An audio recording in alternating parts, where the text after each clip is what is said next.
like to introduce our presenters today. We have Becky Gray. She's the Executive Director with Building Health, Inc., a subsidiary of Community Health Center of Southeast Kansas. Leah Gagnon is the Executive Director of Inspire Health, another subsidiary of Community Health Center of Southeast Kansas. Abby McCoy, Research and Development Coordinator for Community Health Center of Southeast Kansas. I'm just going to start saying CHC now. Delina Stewart is the Research and Development Director for CHC. Kelly Pulliam is the Programs Manager for Building Health, along with Becky. Devin Gorman is the Executive Director of Community. Oh my gosh, it's too many communities. Community Foundation of Southeast Kansas. Diane James is one of our board members, and she's part of our grant chair. She is our grants chair, and I am our program coordinator for Community Foundation of Southeast Kansas. Many people in this room have experience with the ins and outs of high dollar grant applications, including some multi-million-dollar applications. Our CHC gals here have a lot of experience in that realm. I also see plenty of people in the room too who are very new to grant writing and kind of want to dip their toes into some smaller grants, or maybe don't need the larger grants.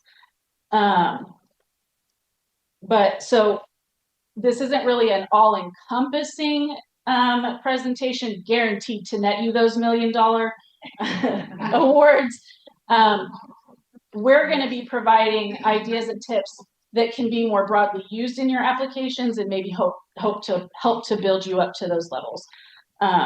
So our agenda for the day, I'm going to click out of that really quickly. So first presenting, we have Devin to talk to you about endowments and match week.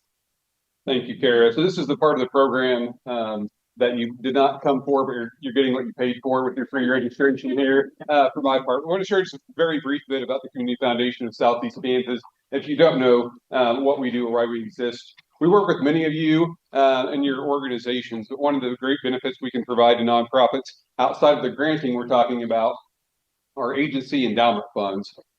So not everyone's familiar with what endowments are, but I want to share just a little bit about how that works through us and setting up a fund. It's a very simple process, how they work, and we'll talk about Match Week as well. So you can see up there, the establishment portion is really easy. Usually with an organization, it requires a conversation with the board. Sometimes you have some excess funds that are sitting in a bank account earning nothing. Those you can put with us, invest, set up an endowment. Sometimes you're in a fortunate position, sometimes you're not. One great example we like to share is the Southeast Kansas Recycling Center. A couple of years ago, prior to Match Week, when they didn't have excess funds, but a board member of ours decided to essentially front their admin fees for a year, and they started before Match Week, and now their fund has raised tens of thousands of dollars to support what the recycling center is doing with none of their resources that they had to put into that. So a good opportunity. It's something if your organization would like to discuss, we would love to go through that with you. We do provide a lot of benefits as far as that goes. The idea of endowment sometimes isn't straightforward with folks. This is an example we like to share because the numbers speak for themselves better than I can tell you what the power of an endowment will do. Rosalie left her estate gift to us back in 2009. You can see here within a couple of years, it will have given out as much money as she initially put in, plus almost doubled in size. So sometimes for organizations, it's hard for them to think when they're putting in money into an endowment, especially if it's their funds, that the return you get, which is 5% of what the total is annually to spend on your operations, it doesn't equivalent initially, but if you give it enough years, it can really make an impact. And for those of you who think about what the importance of these grants are today, you're seeking grants each year. An endowment almost works like you're getting a grant, a guaranteed grant every year to support your operation. So you can count on that money each and every year with investments over time that grows each year as well. So it's something you can budget. You don't have to work for it. It comes back to your organization. It's really long-term sustainability and planning for your organization. So it's very beneficial. Match Week is one of the great things that we have had a lot of organizations come to us or approach us about. Last year, for the Community Foundation of Southeast Kansas alone, that doesn't include our affiliates, We raised $430,000 for organizational nonprofits. We had 48 organizations participate last year in this to raise money for their endowments. So again, long-term guaranteed revenue for their organizations that will help them now and into the future. And with our matching portion, it also allows organizations to receive some immediate funds for what they need. Last year was about 23 cents on the dollar. We were able to match, so organizations could take those funds immediately or add them to their endowment. So combined with our affiliates in Columbus, Fort Scott, and Girard, plus some matching dollars from Patterson Family Foundation, we raised over $1 million in the course of 1 week here in our community to support local nonprofit organizations like yourself. So I know some of those were you in the room, but it's a great opportunity when you work with Community Foundation, and we want to make sure that people are familiar with that as well. So with that, again, the boring part of the programming that you didn't come for, but we'd love to visit with you if your organization or entity has an interest in seeing what we might be able to help you with from a nonprofit sustainability standpoint. So thank you and enjoy a great panel of guests here, our speakers. They have a lot of wealth of information to share with you today, and I know you will enjoy it. So turn it back over to Kara. Presenter is Leah Gagnon, and she is going to start with an activity. What is your why? Thanks, Sarah. Yep. All right, hi everybody, welcome. We're so glad to have you here at the John Ferrolo Education Center. This building, I always like to make sure everyone knows, was a dream, was an idea in someone's head like 4.5 years ago. And the idea was to have a space for students that were coming to study healthcare and medicine in our communities, to have a space that they felt like they could call home. Right, much like many of our ideas start off, right, as a dream or a wish, hope or a prayer. And so I'm so excited that we get the opportunity to talk about some of the steps you can take to making those dreams a reality, like the one you're sitting in today. I know Kara just had to run out, but I want to make sure we give the Community Foundation of Southeast Kansas a huge round of applause for, the foundation funds are becoming more and more important all of the time when our federal and state funding can be we're in a very uncertain, unprecedented time. And, I know that the range of funding is vast with the community foundations, but I will say, the funds that we've received from community foundations, from local philanthropy, has made a huge difference and has helped us really learn about our program. So yes, we do the multi-million-dollar grants as well, but these local funds supporting local causes is becoming ever more important. And again, it's what we're all here for. And I think, especially in a rural community, shows the strength of rural communities showing up for each other and solving our own problems. All righty, so last year I kind of breezed through this, like, what is your why? And I thought, well, this year maybe we take a step to do an activity around what is our why? Because I think it's something sometimes we throw around thinking we all understand what that means. But it's something we talk a lot here in the culture of CHC that really helps us found how we communicate why our work matters. And when you have that language and you can clearly communicate your why, your purpose of your project or the grant you're applying for will be so much more effective. So I have this little worksheet. I know up there it says your why. I changed my mind halfway through. I don't know if that happens to you sometimes.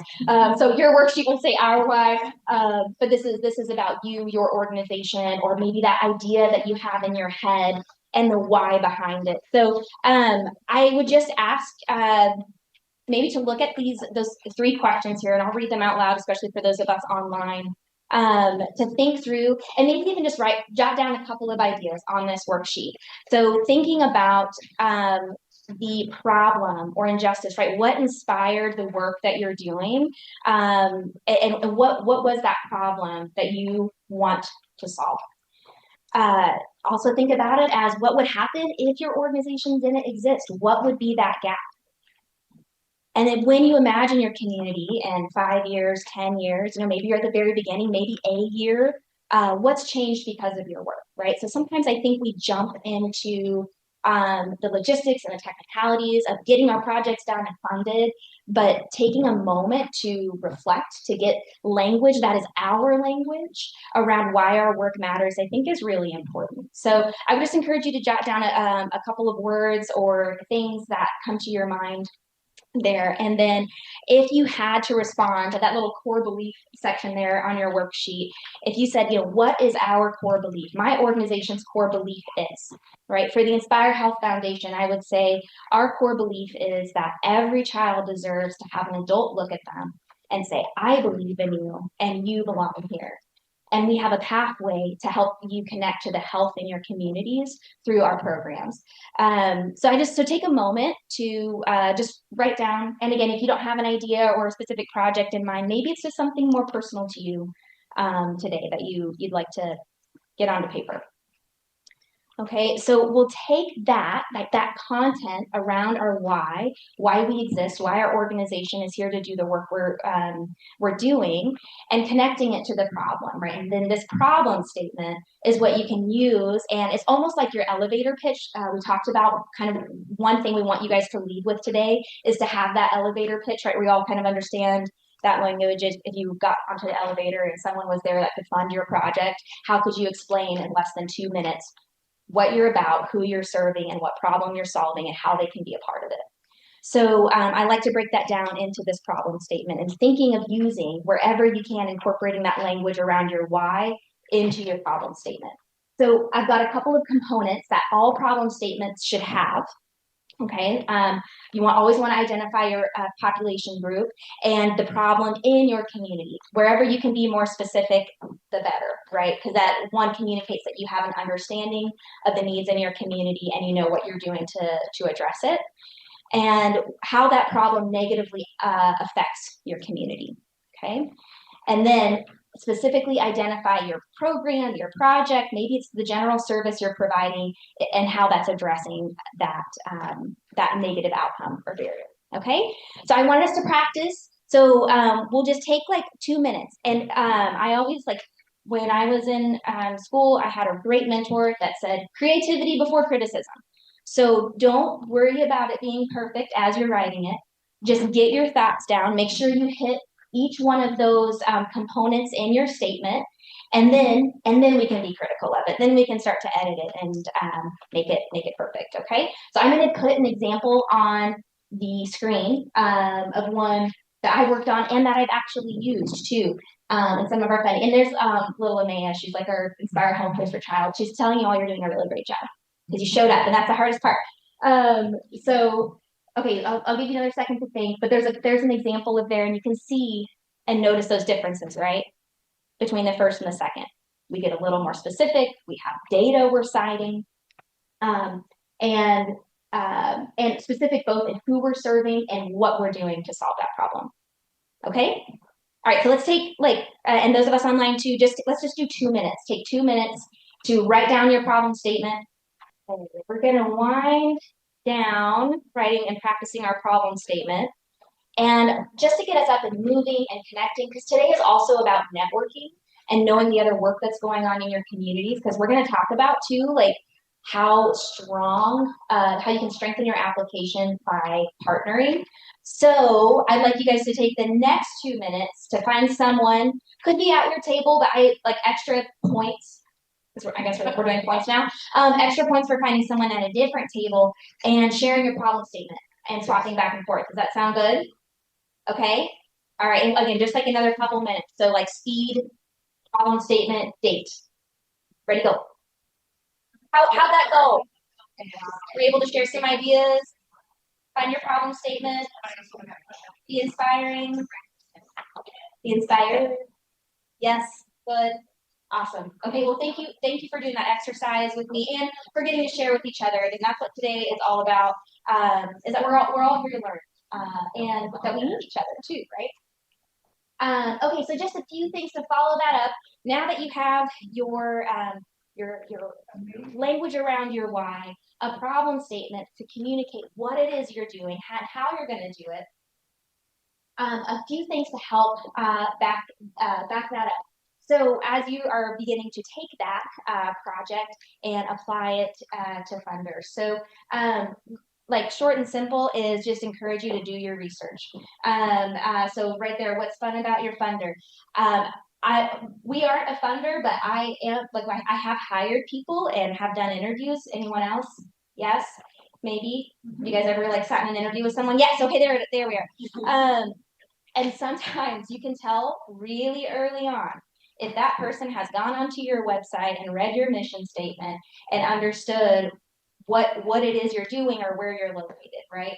So same thing when you're applying for funds is take that information, do your research about your funder, take time to look at their website, understand their mission statement, look at articles, and we part of being a recipient for a lot of these grants is also doing publicity. So it's the information about what that funder funds is very readily accessible.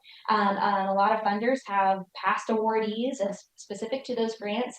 Just encourage you to spend time with your funder, date your funder before, look them up on Facebook before you reach out and apply. If they have a strategic plan, spend some time with that, because the information in that strategic plan, if it aligns well with your project, magic.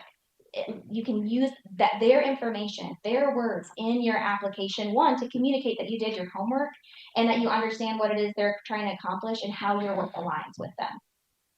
So other just quick tips here. Anything you're doing, whatever project is you have, very likely someone else out there has done something really similar, if not the same thing. So just pro tip, Googling best practice for healthcare workshops, best practice or evidence-based research surrounding, childcare integration models.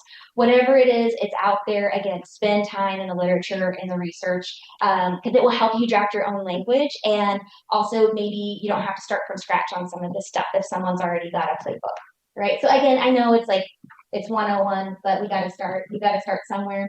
I mentioned this earlier, wherever you can, again, because not only has someone else done your project or something very similar, but there is likely someone doing very similar work in your own backyard.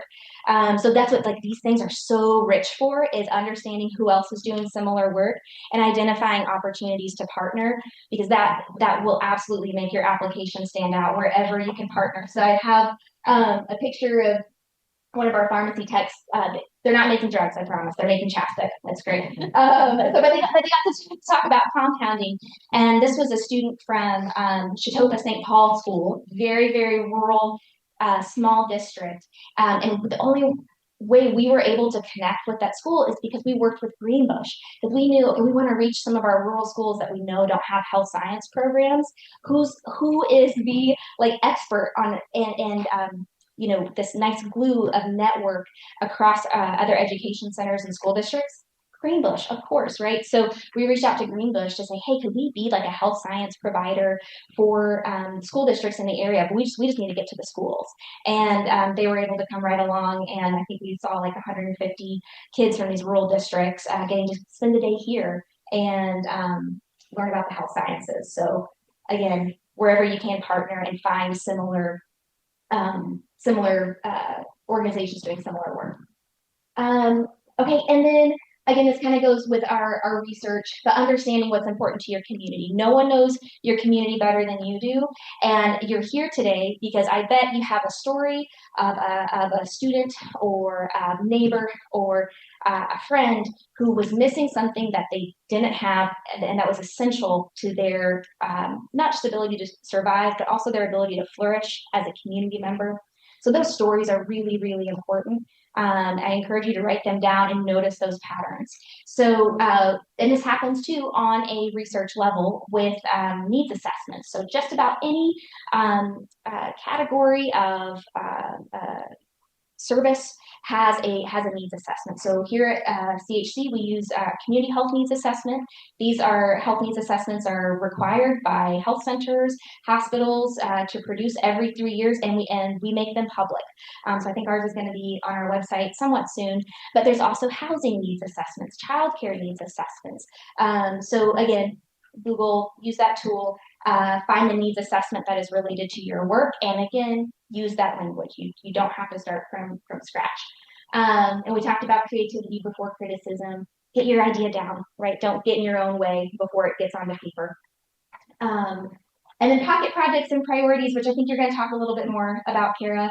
But this was something we started doing actually when I worked at Wesley House with our board. A really great activity to do every time you meet with your board is like, if we had a magic wand, what would we want to do? And sometimes it was like, we really need ceiling tiles, but sometimes things we couldn't always find funds for. So just have that list. It's really easy to talk about and really easy to go around and be like, oh, it'd be so nice if write those things down and keep track of it, because you never know, even if it's not a grant, it could be someone that says, hey, I've got $1,000 and I'd really like to support your organization for something specific.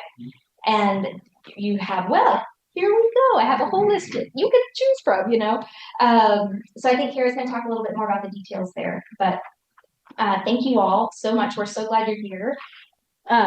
So for a pocket project, in your packets, you've got a blank sheet there. Everyone that's on the Zoom, we will provide those. I'm so sorry, but you should be able to see it on your screens. A pocket project is kind of like the idea of like having something in your back pocket. So like Leah said, if somebody comes up to you and says, I have $1,000, what do you, tell me what you would use it for. So while you're filling out your form, you're going to want to identify your organization, of course. Obviously, if somebody's coming to you and saying, we have this, they'll know who you are, but just in case. And then define the purpose of your organization. My example that I'll show you in a minute right now. Obviously, a school has a lot more purpose than that. I wasn't going to write the whole thing. And let's say this school has a sensory room and they want to add some pieces in that room. They could have several different items or whatnot, but I chose a sensory lounger. The purpose of that lounger there, it's not a bad idea to have pictures too. Diane will talk about that later for evaluations, but you have the picture that's meant to kind of help with a little bit of compression, and it helps in the reduction of anxiety, improvement of focus, and the easing of transitions from activity to activity. So maybe go into a little bit more depth, but if you have an idea of what you want to do and you can sell that idea to somebody, you might just be able to get, something that you might not have had in the budget to get in your annual budget. So if somebody said, what are you going to use? Well, I've got this. Hey, here's a picture, and here's our selling point. Now we have Delina that's going to talk about some strategies and solutions. Hello. Do you ever think, you're going to talk about, and then you hear people, and you just start making more notes, like, oh, I really want to go there. My name is Delina. I'm a director of research and development at the Community Health Center. I'm a team of two. I got Abby McCoy with me. So I'm going to talk a little bit about research. As I think we were talking, I'm thinking about CHC. So we're very big. We have 950 employees and we see 86,000 patients. But in 2003, we had 11 employees and we saw 3,000 patients. So that's a big growth in 23 years. So this past year, we spent almost a year working on our community health needs assessments. It is a requirement, but we don't want to do research because it's a compliancy requirement, but we want to be really intentional about what we're looking into. So we hold both qualitative and quantitative data. So Abby, I hope you talked about it, but we spent a whole month going by each clinic. So if you're thinking about how broad we are, so we're in Lacine. The needs in that community are much different than the needs in Bartlesville. So we have a much older population in Bartlesville and a much different population need in Coffeyville. So it's really important that when we're collecting research that we're not just pulling, what does it say about poverty? We know what poverty says. We know how that affects our health, but we're really looking for that qualitative data as well. So what that tells us and what that does is it helps us focus. So we know what we're looking at. That really helps us focus as an organization on what projects, what programs, what are we going to be looking at in our next 3 years. So really for us, what our community health needs assessment did is help us determine what our community needs, what our patient needs, not only just about our health conditions, but also outside of that clinic. So research shows, I think it's the World Health Organization says 70% of our health is affected outside of that clinic. So we're going to talk about your social isolation, your access to healthcare. Pediatricians, how hard is it to find a pediatrician right now? I mean, you just can't. There are communities that don't have pediatricians. Social isolation, poverty, economic instability, having a home that has working utilities, that doesn't have mold, that affects our health. So that's something that's really important. We have our subsidiaries here with us. We have Inspire Health, we have Building Health. These experts, those really are what helping us, like those non-healthcare clinic needs. And that's what research has guided us into that realm.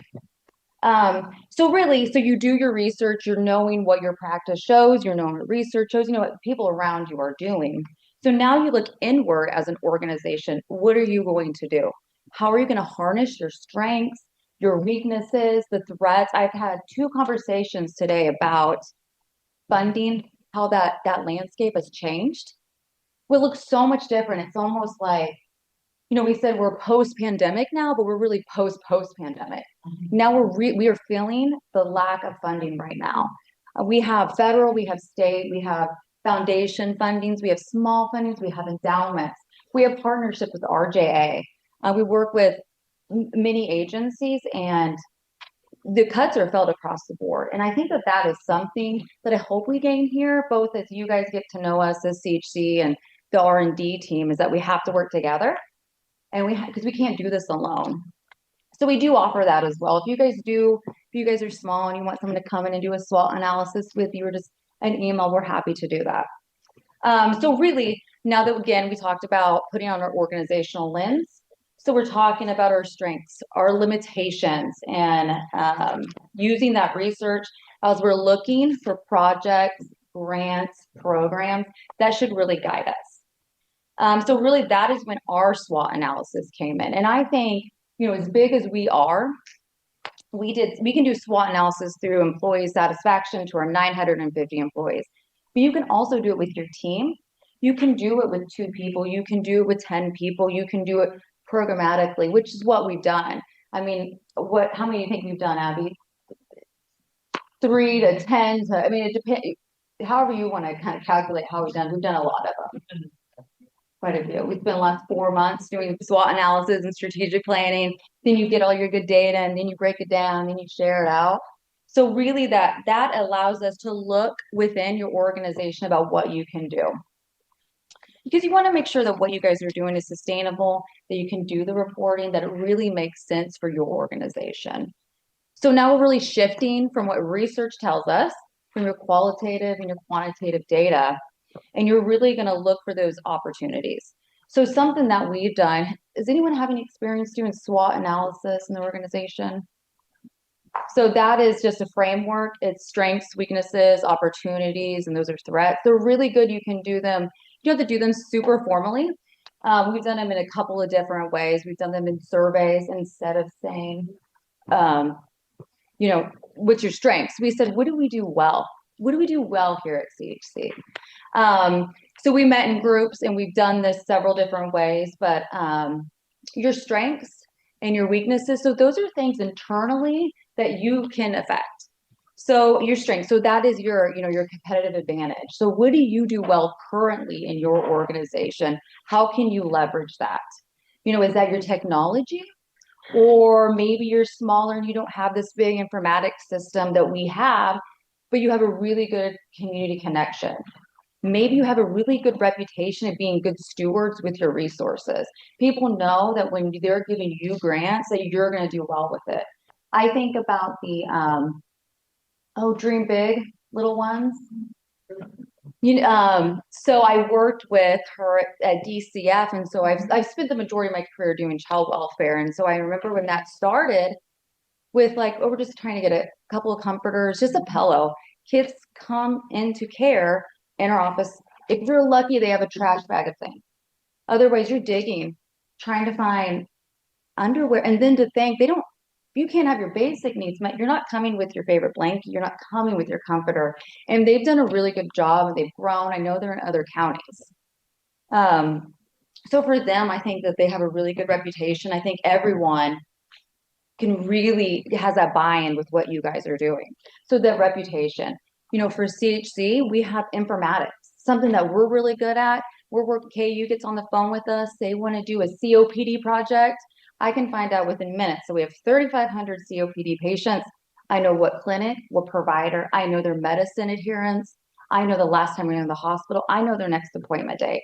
So when we're looking at doing a COPD project, that's really important that we leverage those strengths. And those are things, again, that we're already good at. So and then we talk about your weaknesses. So you're listing out your weaknesses. So these are things where you have a competitive disadvantage. That could be for something that we see is staff turnover. We're a healthcare facility. There's a lot of staff turnover. Registration, there's no harder job than a registration. They are frontline, they're seeing people sometimes on their worst days. And there's a lot of turnover, and you got to have that buy-in with them. Then they got to scan, they got to do insurance, got to collect co-pays. It's a lot, and there's a lot of turnover. We're also really big. So when you try to make change within our organization, it's really hard. I say we're almost like Big Brutus. We're hard to move because we're so big. I can't just say like go into one office and say, hey, this is a program we're going to do, and this is a new mindset we're going to have, and here's how we're going to talk. You're talking about 17 different clinics. You're talking 950 employees. Some of those being part-time, some of those being clinic who are not checking their emails the way that we do. So we're going to talk about opportunities and threats. So those are external factors. So you can't change those. You can only change how you respond to those. So opportunities, those you can be leveraged by some of your weaknesses. So for us, we're really working on staff development, and we're always working on removing silos in communication. But you can also build off the strengths. If you have I'm thinking about Dream Big Little One. I mean, what a beautiful organization you guys have. I mean, that is a really good, there's no one that you can talk to that's going to say, I just don't really think that's important to our community.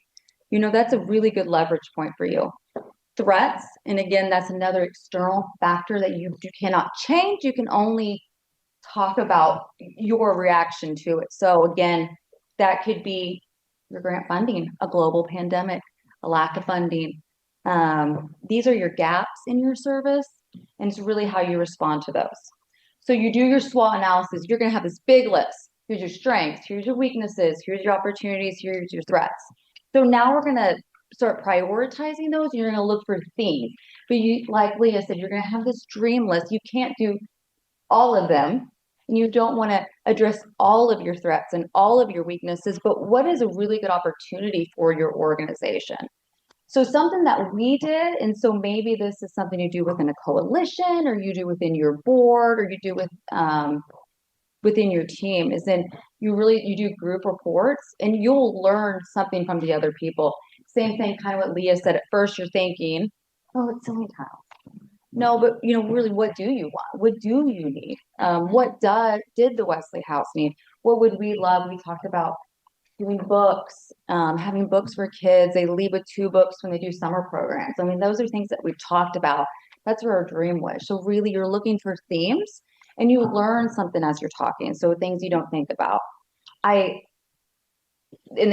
Utilizing the experts around you. We had Megan Martin. She's our pharmacy manager. And she talked about onboarding and how she's cut her employee turnover in half. And part of that is because she assigned someone a mentor, and they did check-ins every month. So, what do we take for advantage? Oh, if I don't know how my password to Paylocity, I know how to call Andrew. I've got Andrew change my password today for me. You probably saw him here earlier. I know that because I work here. Does someone that's brand new know how to do that? And, most people leave because they don't have the tools or the knowledge to do their job. And so that mentor stays with them. We hadn't thought about that. So now we're going to develop a mentorship program. We're going to look for programs. We're going to look for grant. We're going to look for research that helps support that. And had we not done those group reporting, had we not made connections, we would not have known that as a team. So I think, yeah, you can go. I think that's on the next one. So really that SWOT analysis is moving kind of what we could do to what we should do. So after we're doing, so we talked about group reporting. So something that we did that's always been very useful. I've at other organizations, we have literally just said, okay, how many times was technology listed as a weakness? Market. How many times was funding a threat? Market. I think it's really nice, like after you see everyone talk and you change your focus on what your priorities, what your weaknesses, what your strengths are, what we should do more of. When you hear it, you might not even pick yours. I think most of the time you don't. I think you're like, actually, I really like what Megan said. That makes sense. So you do a sticker exercise. You get 3 stickers, per SWOT, for strength, for weaknesses, opportunities, and threat. And then that's really how you identify your themes. So now you've identified your prioritization. And Abby's going to talk a little bit more. So you've done your research, you know what it shows, and knows what for us, like as a health center, what we should pay attention to. So you do the research to know what your organization should pay attention to, what it shows, internally what you guys can do well, and where your weaknesses are. If you are one-man bands and you're having to do your social media posts, I mean, we have the most beautiful communication and marketing team. They were in here earlier. They do all of that. They have it. They remind us so we don't forget. It's on calendars. We have a really good social media presence. So that's really is an opportunity for us, but that could be a weakness for your team. So how do you leverage that? And then how do you start choosing projects and grants that make sense for you?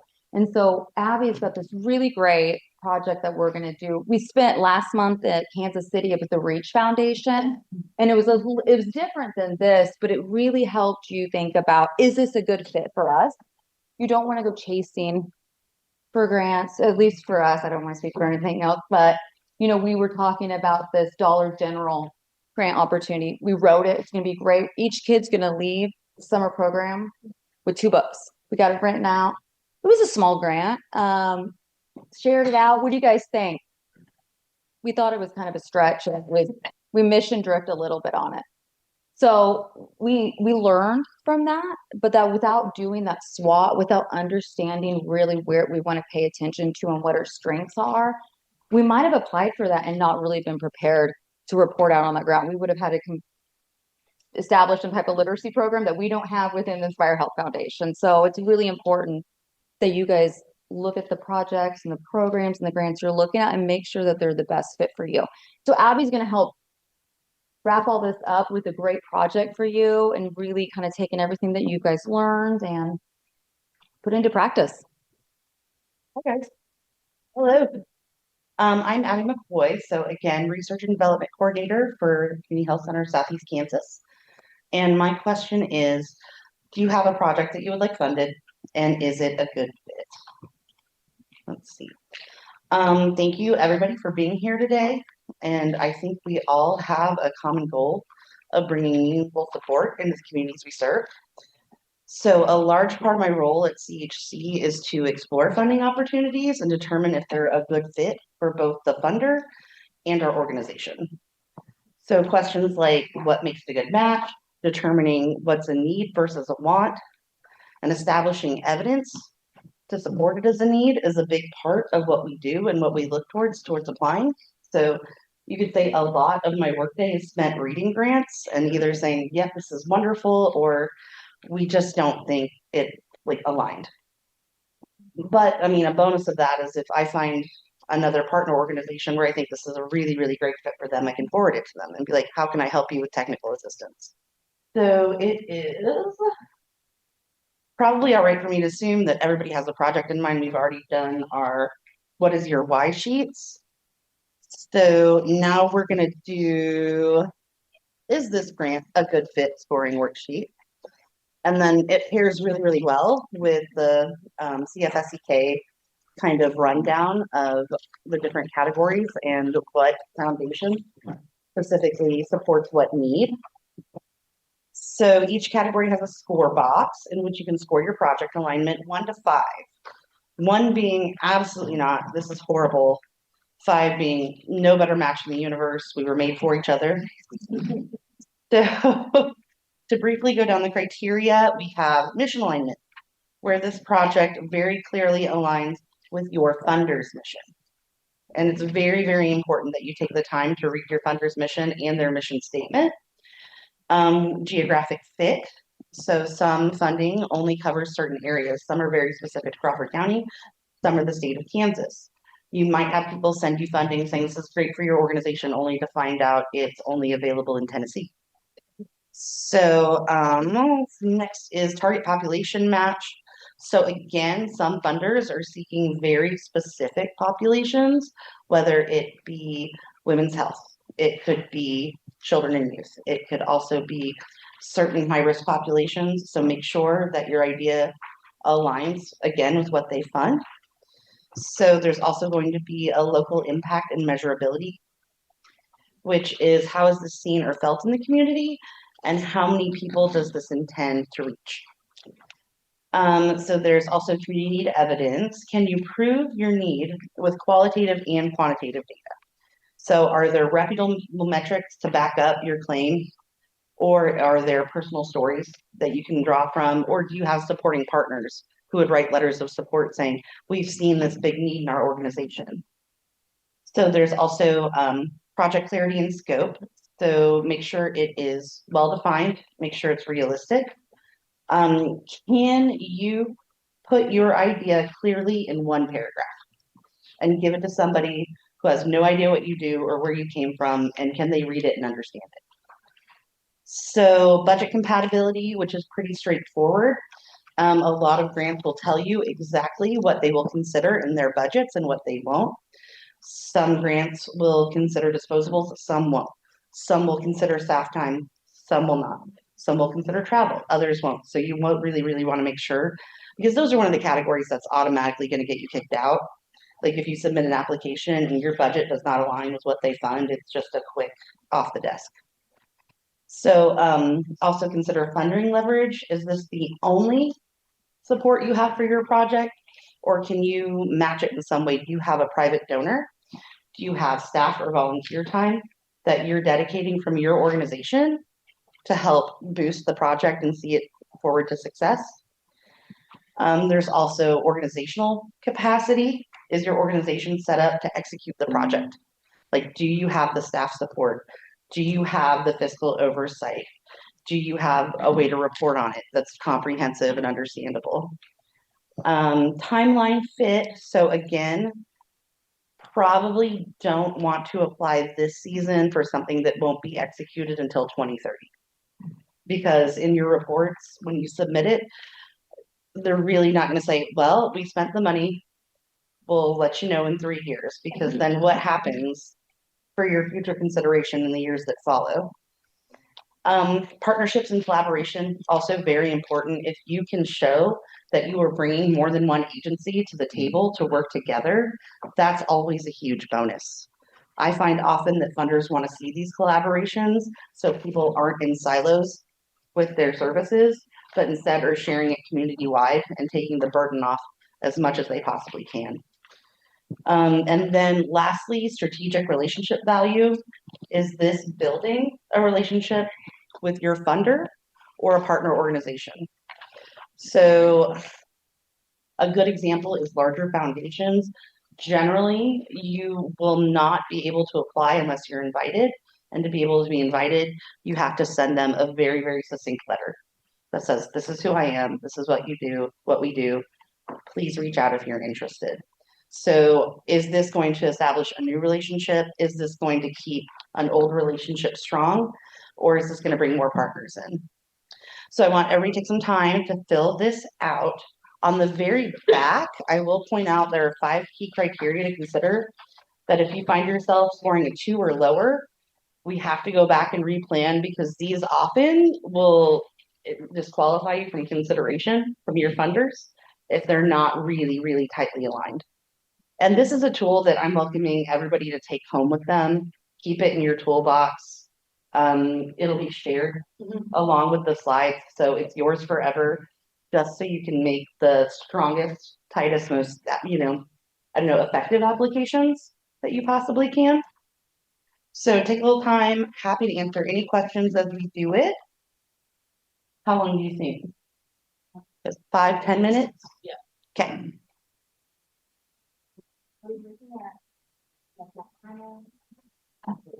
Oh, Leah has a great question, are we looking specifically at Mount Carmel Foundation? No, it's whatever foundation or category you feel aligns best with your idea.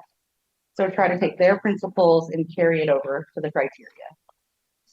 And it doesn't have to be community foundation specific either. Maybe you're going after a $20 million Mellon Foundation. Go for it. Who did 52 to 60 an excellent fit they should apply? All right. Your prizes will be outside. Who went 46 to 51? Really strong fit.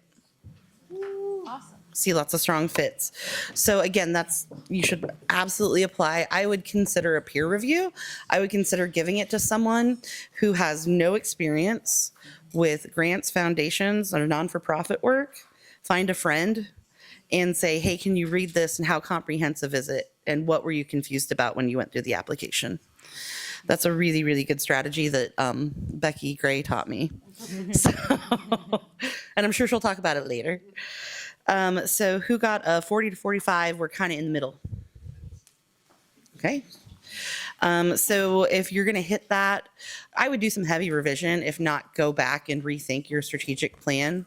And if you really can't make it fit and align, then you might want to look for another funding source. Just because one isn't a good fit doesn't mean there's not another organization that doesn't fit your goals more closely. Same if you keep going down on the score. If you get a below 34, just don't apply. And I say that with love. But if you really can't align, it's not a good geographical fit, if the budget's not making sense, I would say just take it back to the drawing board, keep it in your pocket. It might not be ready today or right today, but it could be right tomorrow. So I appreciate you guys doing that brief activity with me. We're going to take a break, say about 10 minutes to restroom, stretch your legs, smoke them if you got them, whatever you need to do. I'm trying to make you guys laugh. Like how to, You can't on this campus. yeah, well, Oh yeah, we're smoking at campus. but not on the campus. So our next speaker is Becky Gray. She's going to talk with you about how to implement your ideas and put them into your application. So we are going to talk now about actually writing a grant, because everything we talked about before was about figuring out if we should write a grant, making sure we had clear understanding of what the project was. But now it's time to actually do the writing piece. And so I really want to stress that it's more than just putting words on paper. We have some new tools, new to people of my age, called AI and ChatGPT, and it's very tempting to just kind of jump into there and ask it to do something for you. And I would really encourage you to think back to freshman comp or high school composition, right? And remember there's something called the writing process. And it is a process, and it's important because it engages our brain in a much different way than the AI does, and it helps us really look at details that are going to be incredibly important in your project as you move forward. So to get started, you found the opportunity, you have your problem statement, you have a project, and you've assessed that this is a good thing to move forward on. And so the next thing I do is go back to I'm going to call it an RFP, a request for proposals, an open application period.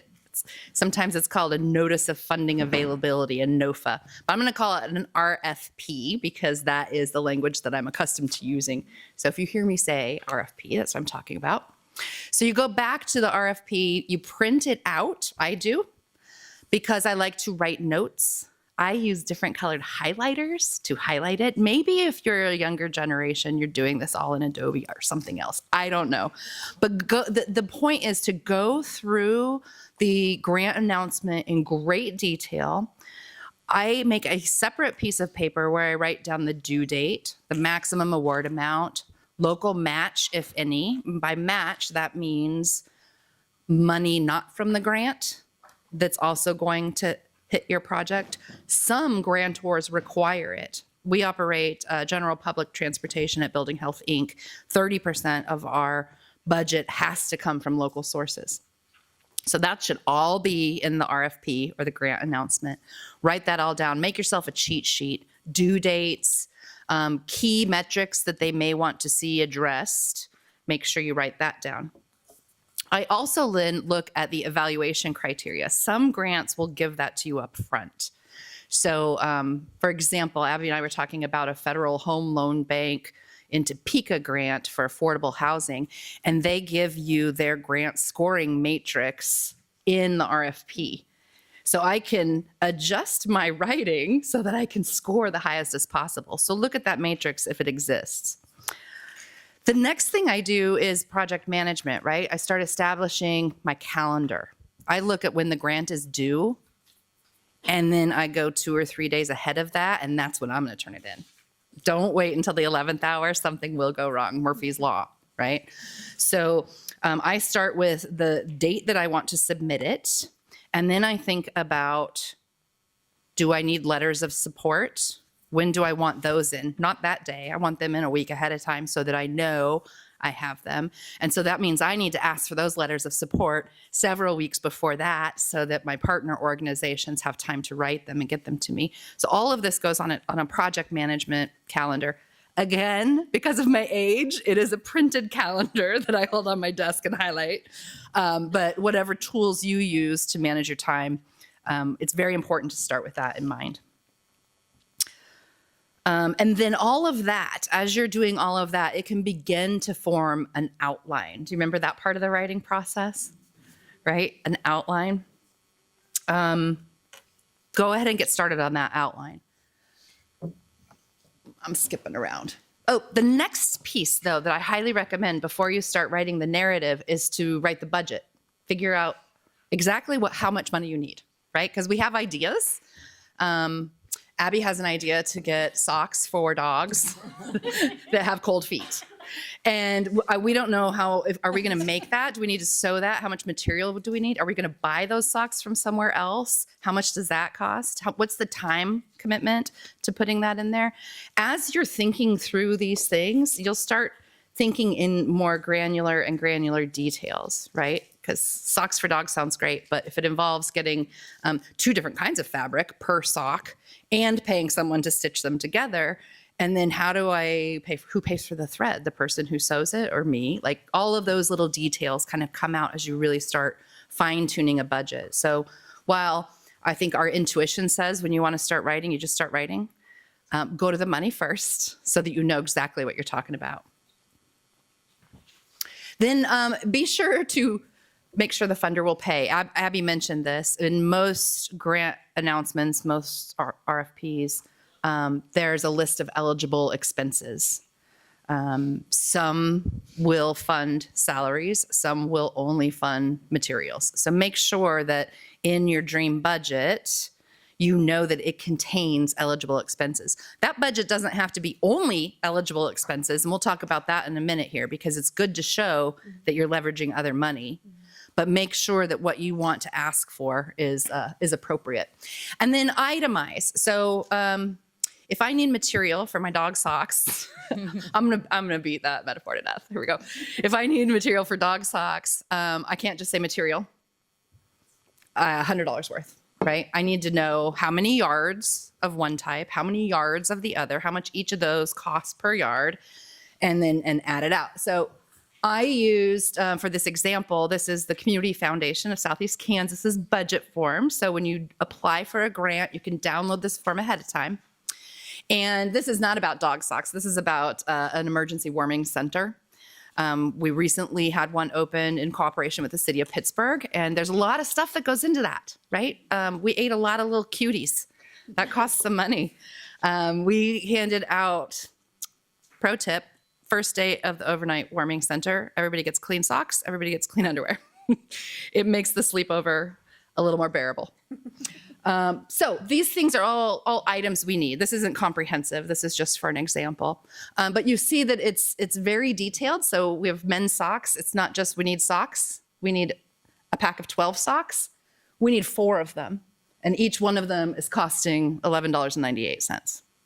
And that demonstrates to your funder that you've thought this through in detail and that you know exactly what it is you need. Then I think another pro tip. Yeah. Did you have a question? Yes. That's a great question. So I'll repeat it because I have a microphone in front of me, although Tree is really good at projecting. So the question is, if we know there's going to be multiple funders in a project, do we write our budget, this budget, to include the total project or just what we're asking for? You want to show the total project. Oftentimes, it's been my experience that if you shoot the moon and you show your dream project and you're only asking for the part of it to get funded that'll make it function, someone out there's going to see it and the rest of it gets funded. Does that make sense? It also demonstrates to the funder that you're not 100% relying on them, right? A lot of funders, in my experience, want to be the last dollar in. We want to see you get everything lined out first, and then we'll fill that gap at the end. So it's very important to show the full-blown budget and then only what you're asking from the organization. Thank you. Good question. The next piece was about if it's itemized budget. Of course, this is super simplified. I took that list that was on the budget. I went to Walmart and I made a shopping cart. And then I printed that cart in a PDF and saved it. And I can submit that with my grant application so that it can demonstrate then, the point is to demonstrate to the funder that I'm not making the numbers up. A 12-pack of socks does cost $11.98, and I do need 4 of them. And there's my cart that shows what it is. So that's a super simplified. It's the bigger your project gets, perhaps the more complicated that gets. But having, quotes from contractors, if this is a construction piece, or having rough estimates that you can verify with good sources is also helpful. And then to Tree's question, in the Community Foundation Southeast Kansas budget sheet, the bottom portion shows you all the different sources. So I only did 2 because, quite honestly, I was trying to make this as simple as possible. So in this scenario, I would ask the Community Foundation for $500 out of the $821 that I need. And then I have other donors locally that are willing to contribute the remainder of it. So that demonstrates, again, to the funder that we have support in the community and also not relying on them entirely. So I think after you get your budget then, so you've thought it all through and you get your budget, you go right back to freshman comp or high school composition and you create an outline. Now, maybe you already started this outline a little bit when you went through the deep review of the request for proposals. But think back to a 5-paragraph essay, right? We have a topic sentence and then 3 supporting sentences. Very basic structure of a 5-paragraph essay. That is one way to organize a document. I think another way to organize the document that I prefer, this is the default. If you don't have another strategy, go here. What I think is preferable is to follow the request for proposals, right? Follow the application procedures that the grantor has put out. So they might say first they want you to define the problem. And then they want you to talk about the impact that problem has on your community. And then they want you to talk about the solution. That's the order that your topics should go in. Does that make sense? Because ultimately, there's going to be a grant reviewer reading your proposal and comparing it against that RFP.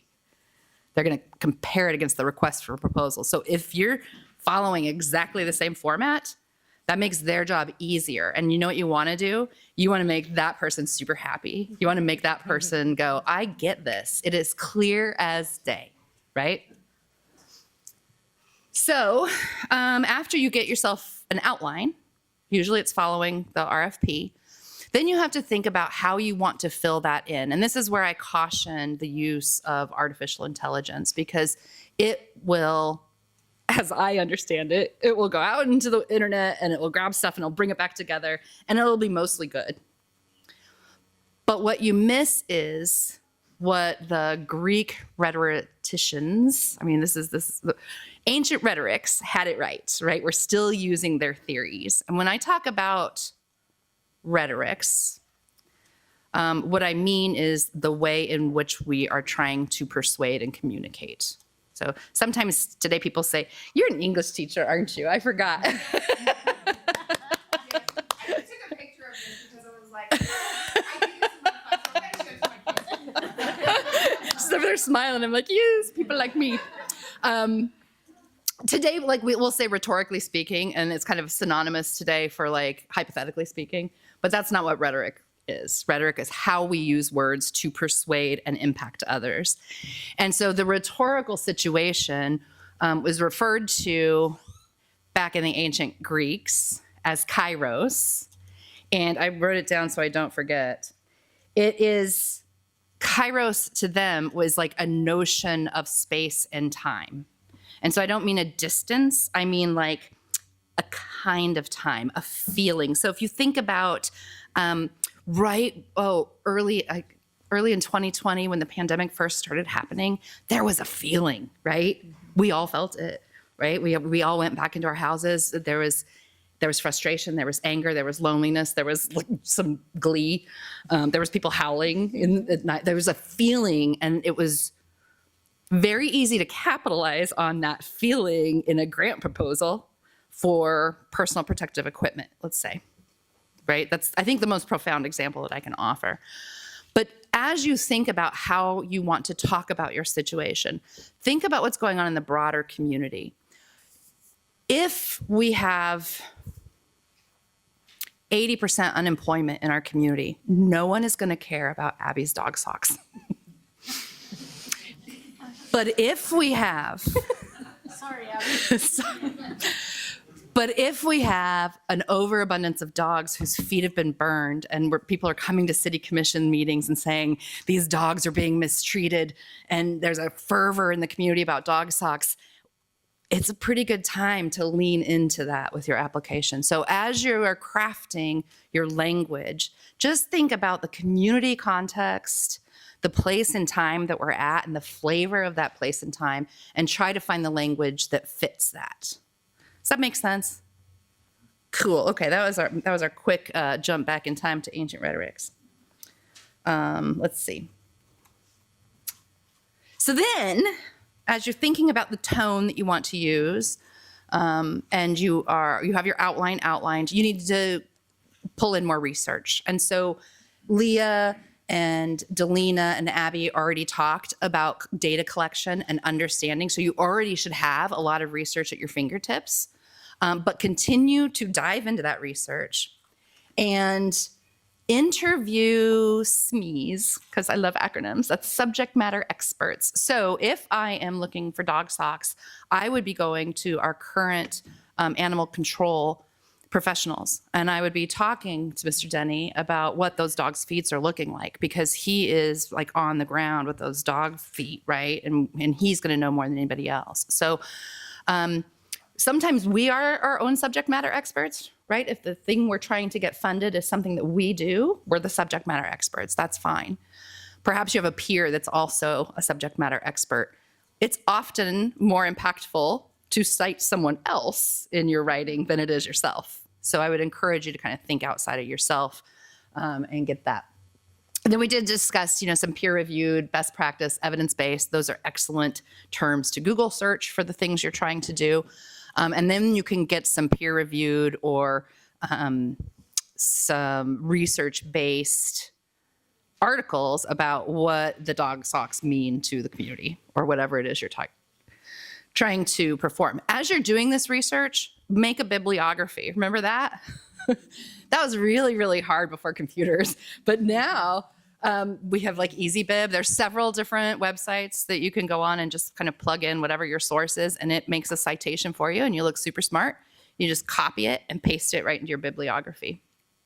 That's important for a couple of reasons. People make stuff up. It's just true. It's just true. And so if I'm writing a grant proposal and I'm claiming that, 800 dogs in our communities have burned feet because the sidewalks are so hot. Says who, right? But if I have a footnote at the end of that page that cites a peer-reviewed journal that demonstrates it's true, then whoever's reviewing my grant application can say, oh, well, if I don't believe this narrative, I have a place I can go look and see if it's really true. So I highly encourage you to cite your sources. Use Microsoft Word's reference ribbon, and you can insert a footnote or an endnote, whichever you prefer. Sometimes that's tricky when we have online portals. Footnotes and endnotes don't copy and paste. So then you have to use what do they call it? In paragraph references? Did I say that right? In text citations, thank you, that's it. So that's a different strategy, but that's where you say, like, according to this authoritative source, 800 dogs have burned paws, whatever. So use EasyBib, makes you look smart, and it is easy. Cite all your sources, because that demonstrates to your funder too that you've thoroughly thought it through and that you understand the research and you know what your outcomes are going to be. And then I use evergreen language. And so what I mean by evergreen is that it's going to be relevant next year, year after that. So as much as possible, and that almost seems like antithetical to talking about the rhetorical situation. So typically in a grant application, you're going to see both. You're going to see evergreen language about my organization that I can copy and paste somewhere, and 5 years from now, it still makes sense. But then you're also going to see what's relevant to today's space, place, and time, right? That evergreen language in your general statement about who we are, what we do, is super duper helpful, and it'll save you a lot of time later. This is a super resource. It's Purdue University. It's called the Online Writing Lab, or the Purdue OWL. And it's free, available to everybody. And it helps you with basic things like grammar, punctuation, citing sources, outlining the rhetorical situation, all of the things. So if you don't feel like you're a super strong writer, this is a great resource to tap into to help, like, bring back that stuff from years ago when we were in freshman comp or when we were in high school English classes. And it's free, open to the public. So please do use that. See, they have all those great drop downs there. General writing, avoiding plagiarism, that's a biggie. And I will tell you, AI does not avoid plagiarism very well. So just fair warning with the AI stuff. Okay, so you've written your initial draft. So something that I think is important to remember is that writing doesn't just happen at once. Like, you don't just write it and it's done. Writing is revising. And as you revise, as you go back through the document and reread it and analyze it and look at it, through fresh eyes, you're still thinking through your project in greater and greater detail. So this initial revision is really a great place to find your oopses, or, oh, I forgot about that one thing that we're going to need to buy, or where are we even going to find these dogs once we have all the socks? Like, so all of the things that you're thinking about the project, try to kind of look at your first draft from a macro level first. And then we go down into the sentence and the word level. So I say attend to global revision first. That means, do I have everything in order? Does it match? Is it logical the way that I've presented it? Does it match the RFP that asked me for specific things? Then I go into the paragraph level. Do I have a topic sentence with support? Or do I sound like I am just free floating narrating, right? Because that's how we talk. If I transcribed what I've said today, I did not follow logical order. So we talk different than we write. So when you look at the paragraph, is there a topic sentence? Does everything under that topic sentence support it? And then I get into the sentence level, and I think, does that sentence say things the best way possible? Did I use my in-text citations correctly? Is it a passive voice or is it an active voice? And by that, if it's an active voice, oh, Emily, correct me if I'm wrong. Active voice, the subject does the action in the sentence. Passive voice, the action happens to the subject. And there's a big difference then when a grant reviewer is reading it. If I have a passive voice and I think the dogs will come to me, as opposed to I have the ability to go get dogs, makes a big difference in that grant reviewer. Let's see, where am I at? Okay. Also, can I say it more clearly? Can I simplify? Simplify, simplify. So most people don't like to read, and most people don't read well.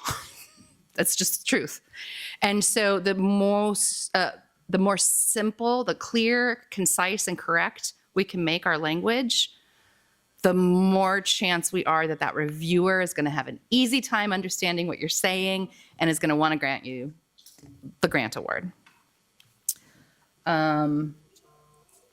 This is also an awesome time. Oh, wait, let's talk about jargon. Avoid jargon. I live in this world of acronyms. I use them all the time. I talk in them. And a lot of times people will just say, "Stop, what are you even saying?" So as you go through your first review, make sure that any technical terms or industry-specific language is made more broad so that anyone can understand what it is. And then also during this review, it's a really great time to look for places where you can collect data. Because most funders want a report at the end of the grant period. They want to hear about what you did with their money. And so as you're reading your narrative and you're like, okay, so we're going to have Betty make socks. So I've employed one person, and Betty's going to make 18 socks. And so I don't know how many dogs. I'm not good at math. That'll be X number of dogs. So those are all opportunities to collect data. And then, so what?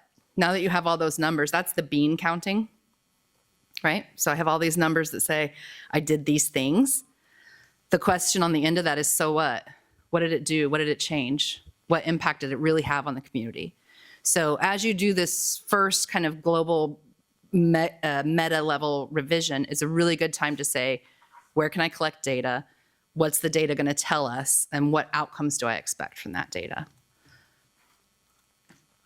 Then this is when I engage my mom and my Aunt Janet, my dad. Sometimes my big brother will do it for me, but I'll say, would you read this grant application? And they still don't know what I do for a living, but they will read these grant applications and tell me if it makes sense. And after they read it, if they can come back to me and say, oh yeah, you're going to make, socks for dogs and you're going to keep their feet from burning. That's pretty cool. I know I did a good job.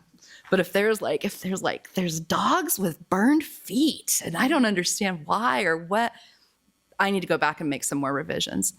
Also, if you have an English teacher friend or someone else who geeks out on grammar and punctuation, it's one of my favorite things to do is, we can only have 3,500 characters and I've got 7,000 characters. If you have a friend that's excited about squishing that down for you, let them, by all means. Punctuation, grammar, all those things. So recruit from people that you know. We're blessed to have Pittsburgh State University, and I guarantee you there are students that would love a little side hustle.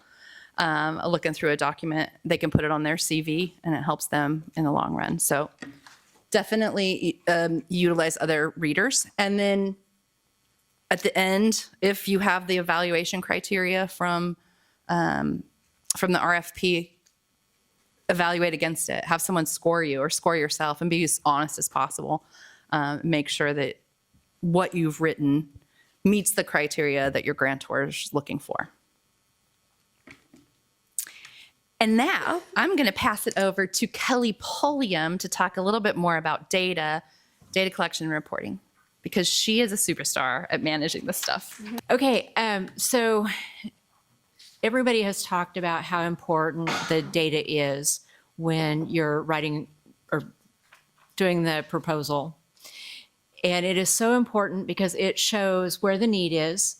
And other people have talked about where you can get that from, community needs assessments and health needs assessments, all of the things. So I'm not going to go over that again because you don't need to hear it again. What I'm going to talk to you about is how are you collecting the data now that you're going to have to use later. So you're going to have to report on whatever you get that grant for. You're going to have to show your funder that you've used it and it makes sense and it has solved the problem or is improving whatever problem you came up with in your statement in the beginning. I have the privilege of having a database that I can enter data into and just pull it from that. But not everybody has that, especially if you start small. Start with a spreadsheet. Actually start with a piece of paper, write it down. And then you can build a spreadsheet from that. They're pretty easy to do with Excel. And when you build that spreadsheet, you're looking for the information that you want to present to your funder. I'm going to use Abby's dog socks again. So I had a different example, but the dog socks have come up so much that we'll just use that. So if you are looking at dog socks, you want to keep data on how many dogs that you've encountered.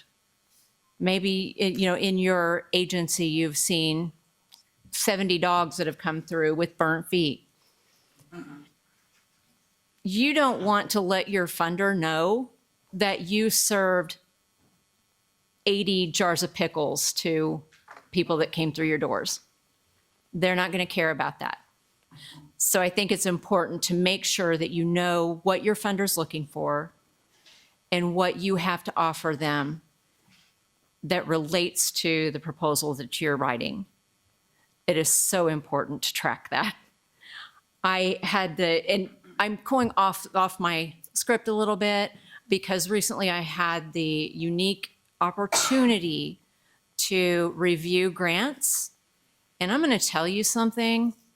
When somebody that is reviewing those grants gets a piece of data that just says 72% in 2024, that's all one of them said. Kara's over here looking like, whoa. That's not what a funder wants to see. They want to know the source of your information, what that is describing. Was it, 72% of the dogs had to seek veterinary assistance? So be very specific in the data that you're collecting and the way you present it to your funder. They want to know more than just the numbers. You also want to make sure that you are telling a story. I have encountered so many dogs that have had burned feet that they just walk very carefully, or they're, leaving spots on the floor from their injuries. So some qualitative and quantitative data that just shows that there is a problem and that what you're seeking assistance for. And make sure that all of that data is organized in a easily digestible manner. A lot of times people who are reading your grants do not know what you're doing. And like Becky had said, if somebody goes through her grant and says, I see the problem, but I don't know what you're talking about. You need to make sure it makes sense that you're going to solve that problem, that you're going to get dog socks to protect the dog's feet. That's the basic with the dog socks. So, and I talk about that data doesn't tell the entire story.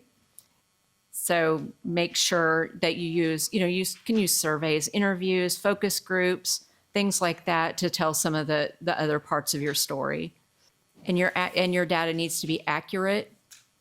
Make sure that when you are filling out those spreadsheets, if that's what you're using, that you are writing down the right numbers. Because if you can't go back to that and show your funder what you've done, if your numbers don't improve because you just picked a number out of the air, it's not going to show that you've actually used those funds to do what you said you were going to do. So better facts and details in quick reach make stronger, more compelling grant proposals. Okay, Becky's coming up again to talk about post-award. Yay, tips. We got funded, yay.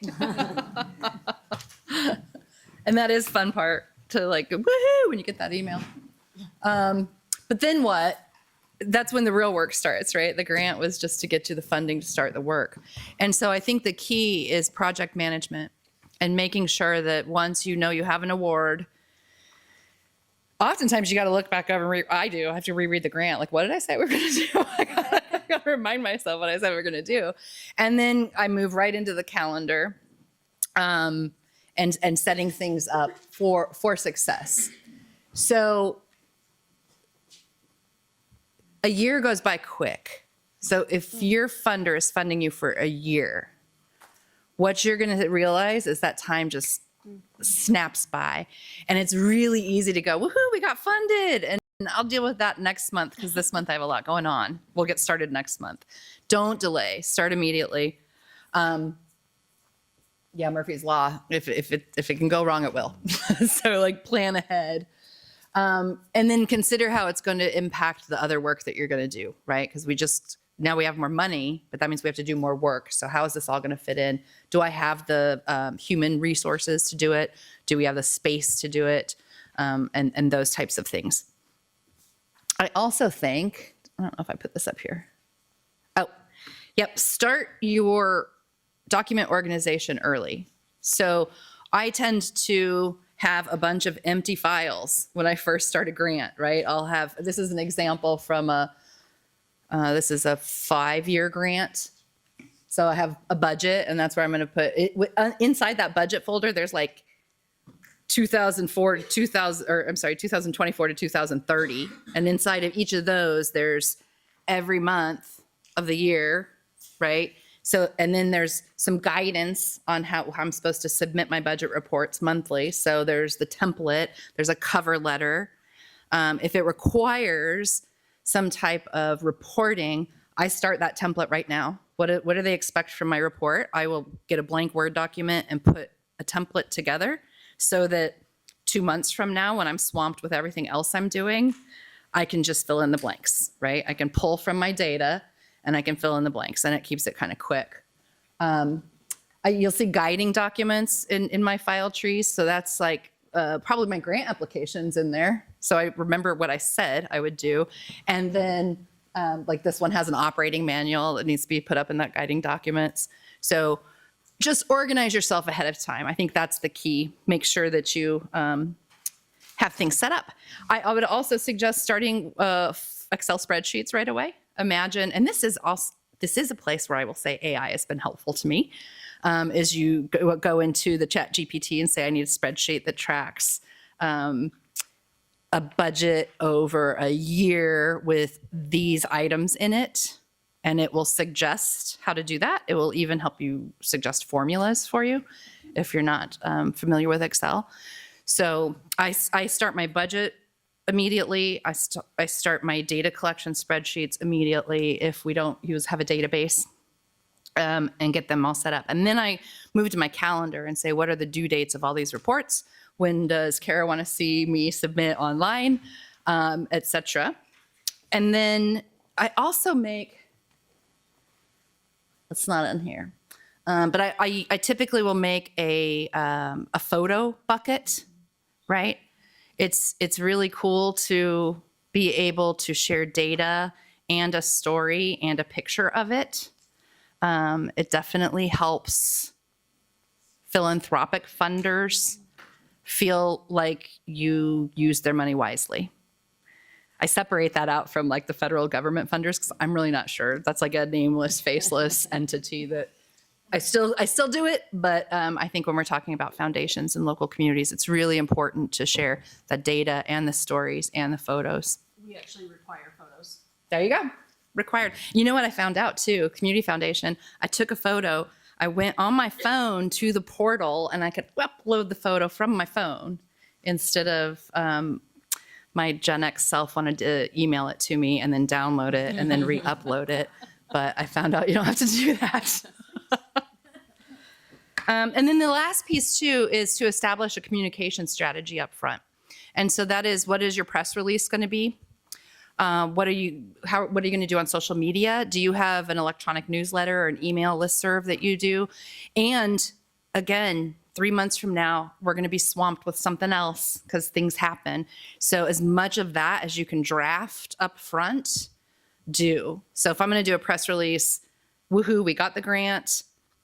Woohoo, we found all the dogs. Oh my goodness, there's no more bad dog paws, right? Like I have 3 press releases. I'm going to write them all up front. And of course, I'll adjust them when the time comes to push them out. We'll make adjustments and we'll change them and make them very relevant to that day. But at least you got the bulk of the work out of your way, right? So I like to say thanks, past Becky. Whenever present day Becky finds like a great template in my files, I'm like, oh, I already did it. That's awesome. I don't have to do it now. So I highly encourage you to like think way forward and document everything. That's enough for me. I'm turning it over to Diane. Excellent. Who's going to talk about reading grant applications and evaluating them. I am Diane James, and it is my honor to serve on the Community Foundation Board. And I have to give it to these women who have been up here before me because they are the experts. I am a volunteer, and the perspective you will hear from me today is as a volunteer who reads the grants. I would also like to give a shout out to Frances Mitchelson, who serves on the board, who will be our next incoming president. And I think that our current president just may have gone out of the room, Linda Grills. If you have a chance to meet them, please do. I would also like to say that I want to thank all of you for being here in person so that you can network, and those who have joined us online. Unfortunately, the networking isn't the same, but hopefully you can do some of that in the future. You are the people with boots on the ground who are making the part of the world in Southeast Kansas better by seeing the need and working to make things better. All of the committees of the Community Foundation of Southeast Kansas are volunteer committees with members that you see every day.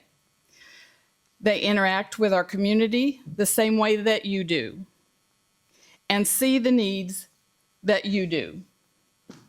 I tell you this so that you understand that the evaluators for the Community Foundation grants are in touch with Southeast Kansas. Many of them work, volunteer, and interact with your clients and agencies. You can trust that they understand the needs of our rural communities. The evaluation process is subjective. So what I'm going to offer you today, and much of what I say is going to repeat what these women have said, is from my perspective. What I find important, maybe another evaluator doesn't think that's quite as important as I do. And she could, or he could put that lower on their list. I do think what I will present is a set of tips that have been universally mentioned as priorities by committee members. And it's my honor to not only serve on the foundation board, but it's my honor to be the grants committee chairman. This is the best committee there is because we get to look at the applications and we get to see what the work of the foundation is all about. We get to decide where the money goes. So it's wonderful. And last year, the granting committees awarded $841,000 in competitive grants, which is a wonderful amount of money to go back into Southeast Kansas for the things that you all are working for. That's due to people like you, your neighbors, who have contributed to the foundation to set up funding for things that they see a need for in our communities. Now, you remember that number, $841,000? The amount that was requested to these committees was $2,858,000. There's a little bit of a gap there, but we're working on it. So I will start with the points that we generally, I feel, look at and think are important. So the first one is, does your project align with the grant funder's mission? So very important. You've heard that before.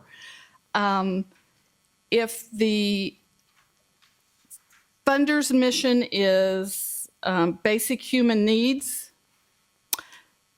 don't write a grant for dog socks. Now, there may be a grant out there for dog socks, but it's not going to be under that one. So you're wasting your time. And, if the readers of the grant see that, they'll just go on to the next one. So the next thing is the agency mission. Does the agency's mission, and it doesn't have to be a long mission. Missions usually aren't very long. They're concise. So, but that is the other thing. Is the agency's mission something that the funder is looking for? Then the project mission, which is also very important. Is that something that the funders lean toward? The project mission. So, for instance, again, under basic human needs, if someone is wanting to do a arts project and they file it under basic human needs, an art project is wonderful and there are funding for that, but basic human needs is not that area. And then the one item that we always look at is the board representation. And there are some agencies that have boards that are from maybe the Kansas City area, and you don't see anybody locally. Well, you have to have a local tie-in and what they're going to do here in Southeast Kansas. So make sure that when you do your grant writing, that tie-in is there. If the total board is from, Kansas City area, then we want to see who in this area is actually on the ground doing the work. The next one is the local impact and collaborative investment. Make sure it addresses local needs. That's what the Southeast Kansas Community Foundation is all about. Finding others, this may be, did I get out of? Okay. Finding others that may work with you in the project that you're working on. It may be foundations or private investors that are addressing the same issues, and so that you can pull your resources. And we like to know that when we're reading these grants, that you are looking for other sources. And then multi-agency collaboration, and are there other agencies that are doing the same thing that you are? Work with them, because if we have 5 agencies asking for this very same thing, we're either going to have to spread that money out, or we're going to only give it to maybe 1 or 2 of the agencies. So look for those agencies. All right, budget clarity. I cannot stress how important this is. You've heard it from these women.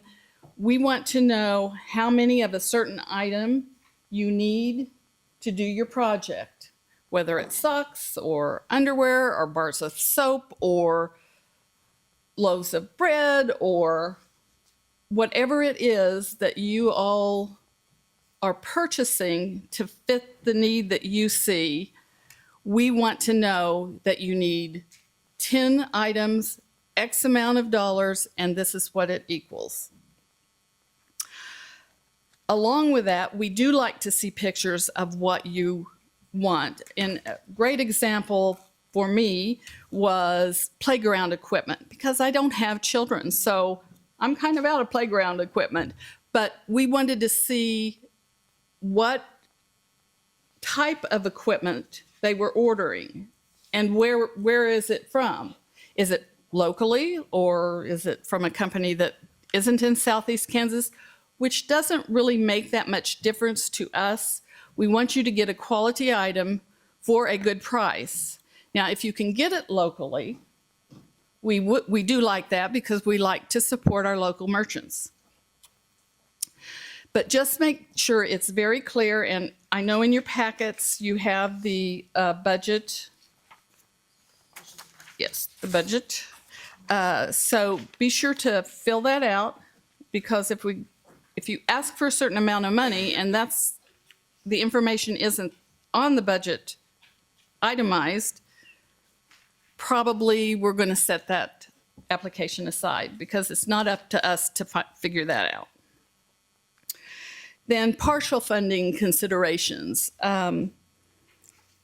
It actually is probably more common than you think, and especially if the grant request is a very large amount. We like to see smaller amounts that accomplish something. But if it is a large request and you've itemized everything, we may pick something out of that big list that we know that we can support. So we also want to know, along with that, is how will you move forward? Will you accept partial funding? If you tell us no, you won't accept partial funding, then we will probably not consider it, because if we can't fund the whole thing and you don't have other ways to get the funding, then and as I said, we had over $2 million in requests, and we gave $841,000. So you see, there were some definite partial funding there. So if you can accept partial funding, please say yes. And then let us know also what other agencies you're looking at, other foundations, or where you might be able to get that other funding, because that's important to us also. And then this is really, well, it's for everybody, but especially if you're new in the area, and that's community awareness. It's so important to get what your project is and who you are out there. Have you made your organization known in the community? Especially, like I said, if you're new, and the people who are reading the grants, if they may not be aware that you are in the community. So it's important in all of the information that you've written, and let us know who you are and what you're doing. But you also can use social media. You can join the Chamber of Commerce. You can, if you're part of the chamber, have a coffee. One of the things I think really is great for networking is that you can go to the groups like Kiwanis and Rotary, and there's other groups out there, and present a program, because they're always looking for programs, to let them know who you are and what you're doing. Also, the young professionals, that's a great group. They might need a program. So let's see. I don't know that I have anything else. But I will talk about filling out the applications. You know, you can always save what you've put in there. And once you've filled it all out, don't wait till the last minute. Let it set. go back over it and then have somebody else look it over for you. Remember, the people who are looking at these applications have about 2 weeks to look at applications for a certain grant area, and they may be looking at 80 grant applications, reading all of them, digesting them. So be concise, know what you want, and let them know what you want. The Community Foundation is a wonderful thing to have in this area. And as I said, it's my honor to be able to serve on the board and to serve on the Grants Committee. And I do want to introduce Linda as our president. I introduced Francis earlier. Yes, you were out of the room. So thank you all again for being here. This is why we do this for you all. Okay, so I made a couple of notes to touch on a little bit from what Diane mentioned. A couple of new things. I was gonna pull up our application, and I don't think we have enough time, but we did add a couple of new questions. We have, if you don't have local board representation or your organization, started somewhere larger, it's not feasible for us to say you need someone from Southeast Kansas on your board. You guys can't facilitate that. That's ridiculous. But be able to provide somebody local, a local representative that we can reference. So, and even sometimes the grant writers are not, from the area. So just make sure you're listing somebody from Southeast Kansas, from the area that you're requesting grant funding for. And then for the budget, we added, it's a very obnoxious stop. Did you look for this?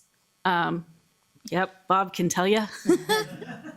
So making sure that you have researched if there are any discounts that you can get on the items that you're requesting, if you have like industry related discounts. So healthcare, if you're in a healthcare field, sometimes there are significant discounts that you can get on items just based off of the fact that you're with an organization that's healthcare related. Quantity discounts, if you're ordering 1,000 of something, reach out to the distributor or whoever you're wanting to purchase something from and say, hey, I want 1,000 of these, will you give me a discount? 1,000, if you're asking for 1,000 of something, they're likely to give you a pretty good discount. Nonprofit discounts, you might have to provide your 501c3, but you might be able to get some nonprofit discounts. And then make sure the committees and us as a foundation, we don't really like to award out funding if you end up not being able to do your project. Sometimes that happens by no fault of your own, but if you say you're going to accept partial funding, be able to show evidence of how you are going to make your project move forward without the full funding. If not funded, is it bad to ask for feedback? Absolutely not. Me personally, if we get feedback from the committees, I will provide that in denial letters. Sometimes it's, we need more clarity in your project. Maybe your project mission didn't fit the mission of the grant request, things like that. But I try to provide some clarity in that. Having said that, if I do that, it's your responsibility to read that response, and please don't make angry emails to me that mean you didn't read it. Should we list, if you're applying for multiple grants, should we list all of them in the revenue sources? Yes, and the form has the drop down pending or committed. Just put pending on the ones that you're actively seeking. Just so, again, the committees at least can see that you're seeking funding elsewhere. You may not have gotten it yet, but you're seeking it. Okay, so now I'm gonna move on to the documents in our resource library.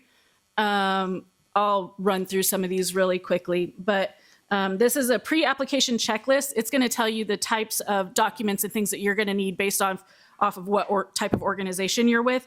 If you have those documents ready and available, like Becky showed, having an organized filing system helps you to have all of that information ready, so you're not having to jump back in and like look for things in the middle of your grant writing process. Is it generally a good strategy to include partnerships in grant applications? Specifically, does it strengthen the proposal to show the grant funder that you have buy-in and support from external partners, while also informing those partners that you're applying for a grant that involves/relies on them?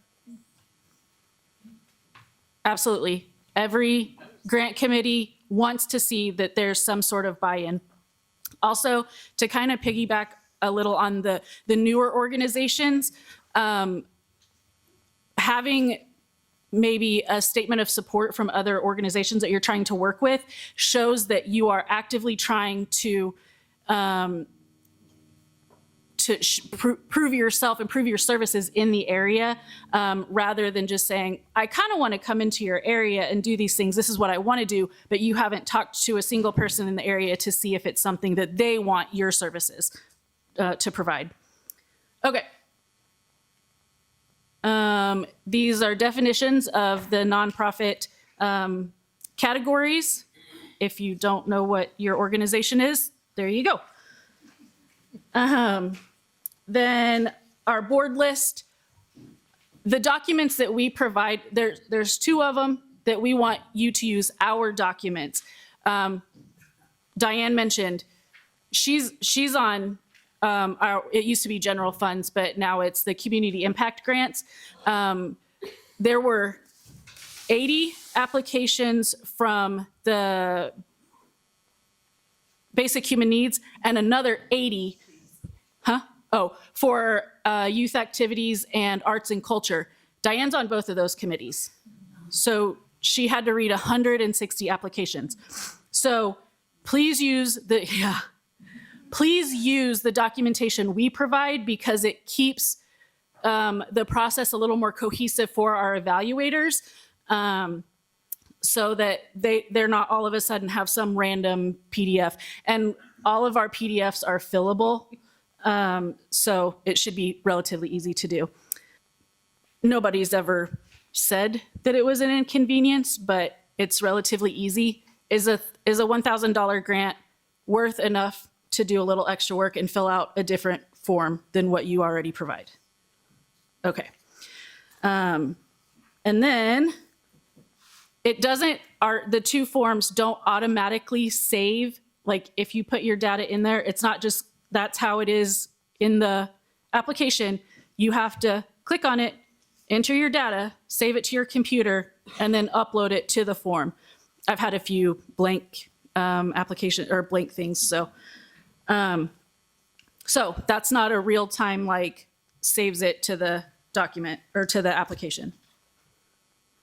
The budget form. You've heard from everyone, clarity, clarity, clarity. Again, another PDF. Becky did a really good job breaking down, not just we need socks. This is how many socks we're gonna have. And then in your narratives, mention that we intend on helping 100 people get a new pair of socks. And then if you provide a budget sheet that differs from this, I'm not gonna say immediately it will get discounted, but there's a good chance that it will. $840,000 in grants and $2 million requested. So, yeah. Okay.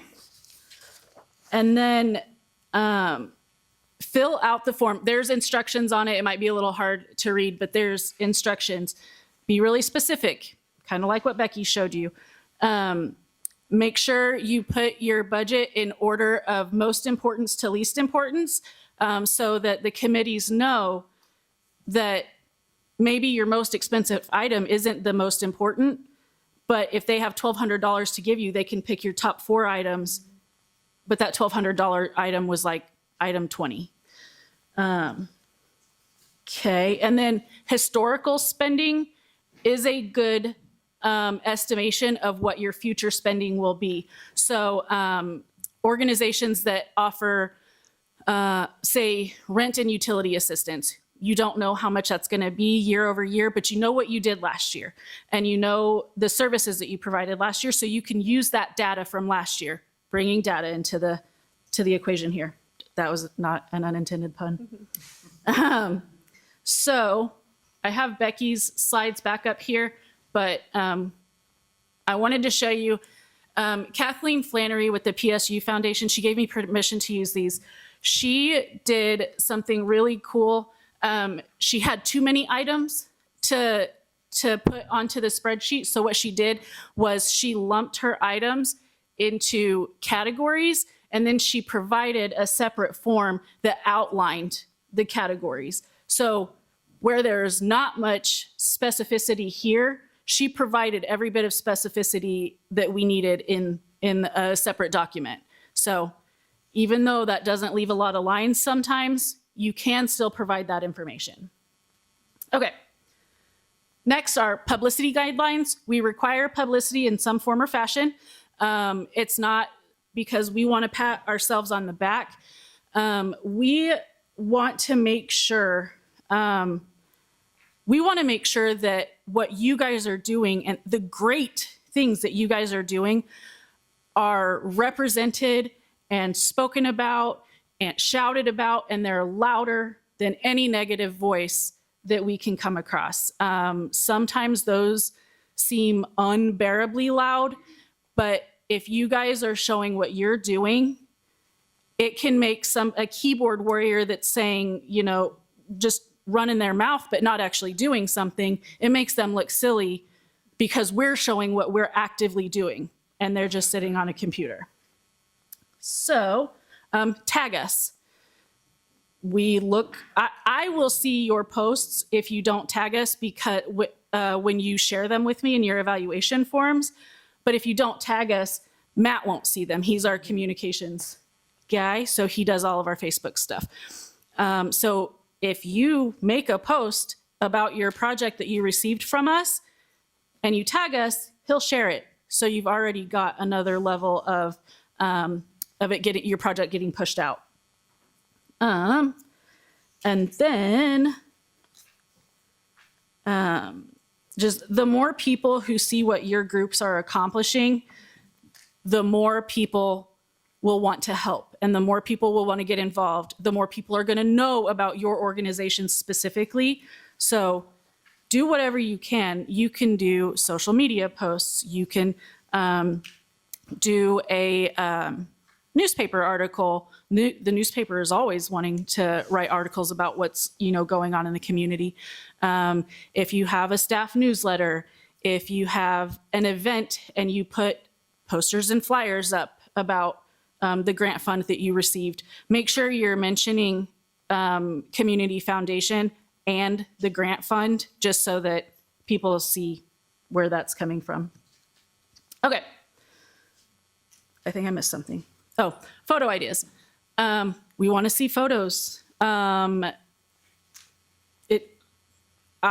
present impact stories to our board, and having pictures to go along with it is really helpful.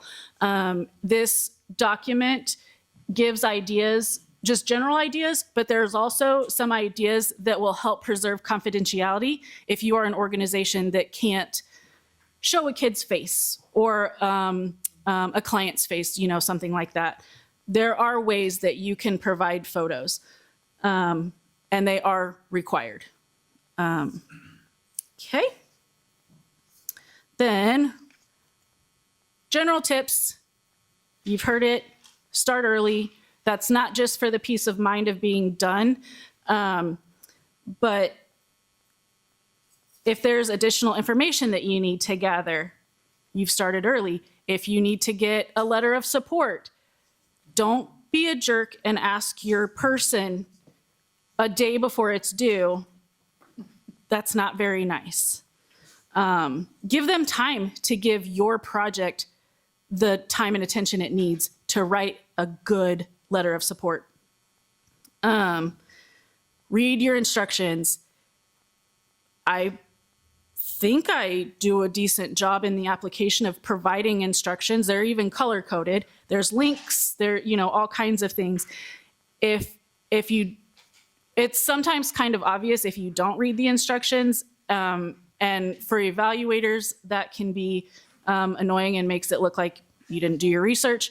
But also on the back end, when you're doing your evaluation forms, having to send your documents back to you and say, hey, I can't think of anything, but having to send your documentation back and say, I need you to revise this is a waste of my time, and it's also a waste of yours if you're having to go back and do something twice that you could have done once.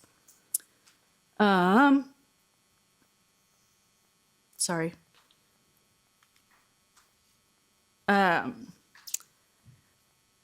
Also, even if you've worked on a specific application before, I try to make sure that I am making the process accessible for everybody. So I might have little changes here and there if I recognize that something's been an issue consistently from people for the year, then I will usually try to make little changes and things like that.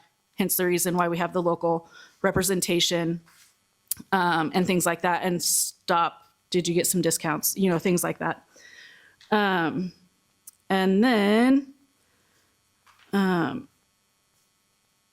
you really, as much as we want to make the evaluation process easy for the evaluators, but at the same time, you want to make it hard on them because your applications are so great. You don't want them to look at them and say, well, that's an easy no. Make it hard because you've presented an amazing application. Then proofread, okay? And then when you're done doing that, proofread again. Have a friend proofread it. Becky kind of talked about that. Like, you don't have to be the only person that looks at your application. If you need 3 or 4 people to look at your application, you're welcome to do that. Nothing on my end, I don't see any of that. So just make sure that, like, bad grammar and bad sentence structure can make an application seem confusing. So, you want clarity, not confusion.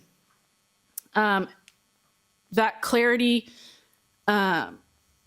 if you're not providing that clarity, then the evaluators are left to kind of interpret what you mean, and that's not their job. But even more than that, they might interpret incorrectly and not fund your project. So, okay.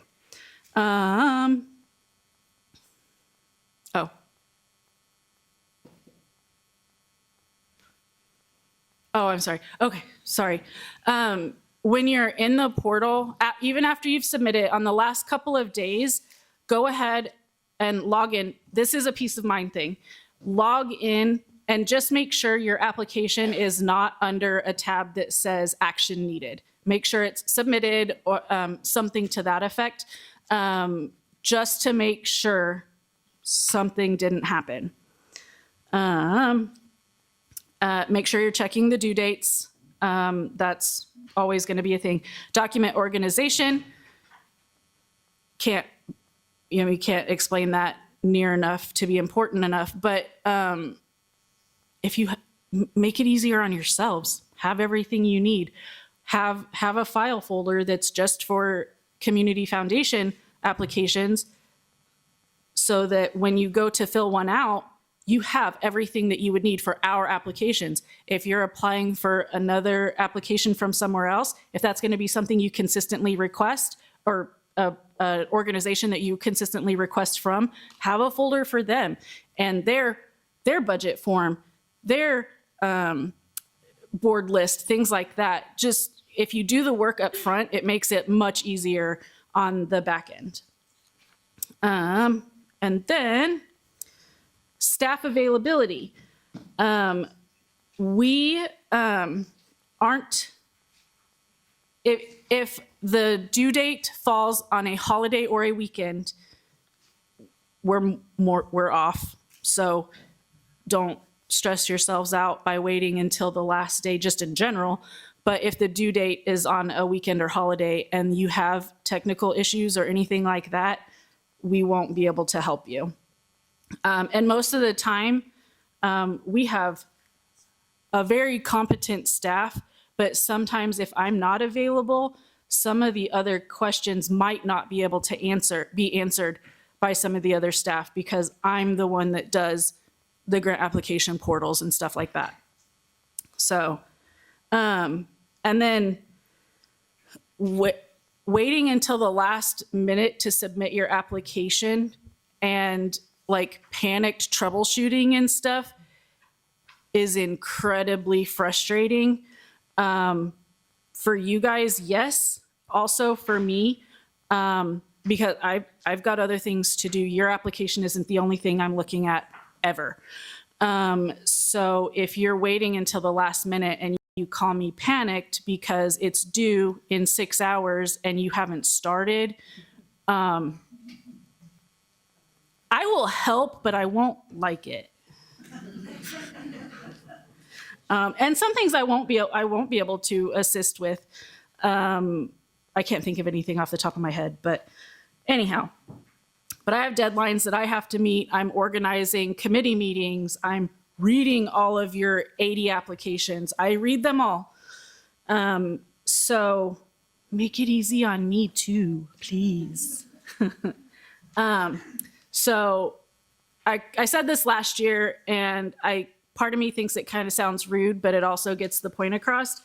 Lack of planning on your part does not constitute an emergency on my part, nor does it constitute an emergency on CFSEK's part. So do what you need to do as early as you can do it and avoid those types of problems. I'll help when I can, but I might not be an option. I do want to make one final note. Last year, we received so many wonderful applications. And I could tell that the attendees of last year's really took in what they gathered from the presentation or what was presented to them. So hopefully the things that you guys are learning here, if you're returning, fantastic. If not, I really hope that you guys can take away some of those things and learn the way that attendees last year did, because they really did. There were some fantastic applications. So please keep that up. Please keep working as hard as you guys are doing for your organizations and for the people that you serve, because we love seeing the impact of what you guys are doing for our communities. Anyhow, we see what you guys are doing, and you're doing amazing things every day. So thank you. So the one thing I would stress, I'm Frances Mitchellson, current Vice President for the Community Foundation, and like Diane, have the honor of serving on the Grant Evaluation Committee. So one thing Becky said, I will reiterate again in light of Valentine's. We'll go back to KISS. Keep it simple, sweetheart. Okay? Please keep your information concise, simple. We are reading 80, 160, even more if you're on more than one grant application process. So less is more very often. We want the details, we want the information, but this is not Albert Einstein reading we are reading it, people in the community. So keep it simple, sweetheart, and remember that as you work for them. That's a fantastic note. Thank you, Frances. So if you're doing like larger grant applications, following what Becky outlined for you is going to be immensely helpful. If you cite statistics, yes, we want you to cite your sources. I will look for them. Frances looks at that. Like every one of our evaluators looks at your sources that you cite, and they're also gonna calculate your budget items. If you round up or anything like that, they're gonna count it and say, well, your stuff only comes to this much, so we're only gonna give you this much. So maybe don't round up and things like that. But you don't have to have a master's grade like written narrative to apply for a community foundation grant. I would like to think that our application process is pretty simple. Just, follow the directions and make sure you're providing clarity.